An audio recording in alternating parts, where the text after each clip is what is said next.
So what do you think of candidates just saying, okay, if that's the GOP tent, maybe we leave?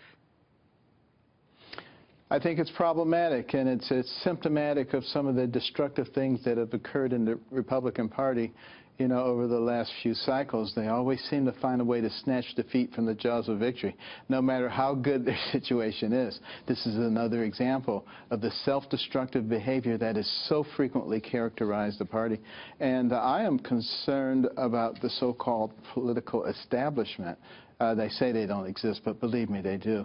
And, you know, they seem to be more concerned about, you know, Donald Trump because he's someone that they cannot control. The very same reason that they really turned their fire on me. I was easier to get rid of than he is, but they don't like the concept of somebody that they can't control. They would prefer to have a Democrat than to have somebody that they can't control. So, Dr. Carson, you are close to him, you are working with him. What kinds of shots is he taking when you say the establishment is against him? What is it that we, the public, don't see? Well, I hope what a lot of the public does see, and I think one of the reasons that you see so many people coming out to vote for him, people who never voted before, never got involved in the process before, what they see is a potential solution to the frustration. They continue to send people to Washington, people who say that they're different, and then nothing changes. And people are getting extremely frustrated because they recognize that our future is in jeopardy. You know, we have $19 trillion national debt, $20 trillion next year, $21 trillion the year after that, a fiscal gap of $200 trillion. We're not taking a substantial leading role on the world stage. These are all things that we do see, Dr. Carson, with due respect. I'm saying when you say that people are trying to hurt him and that who are in the system, what specifically? Well, you've probably noticed that a lot of the establishment Republicans have even had meetings about how do you stop Trump, instead of utilizing their resources to say, how can we work with this man?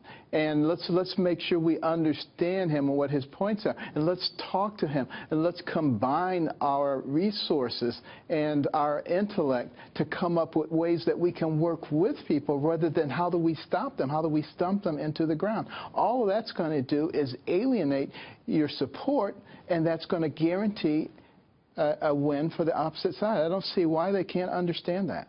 I understand your point in the sense of not being constructive, but by being destructive.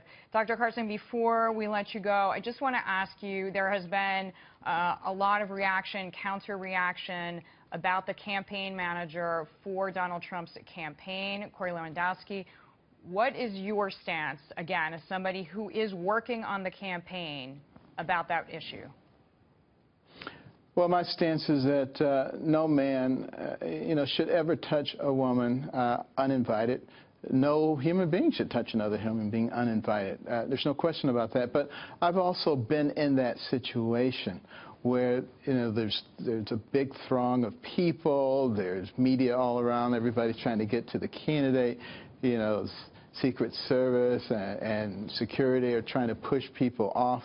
And all kinds of things can happen in those settings, and a lot of things of which people could be making charges, there's no question.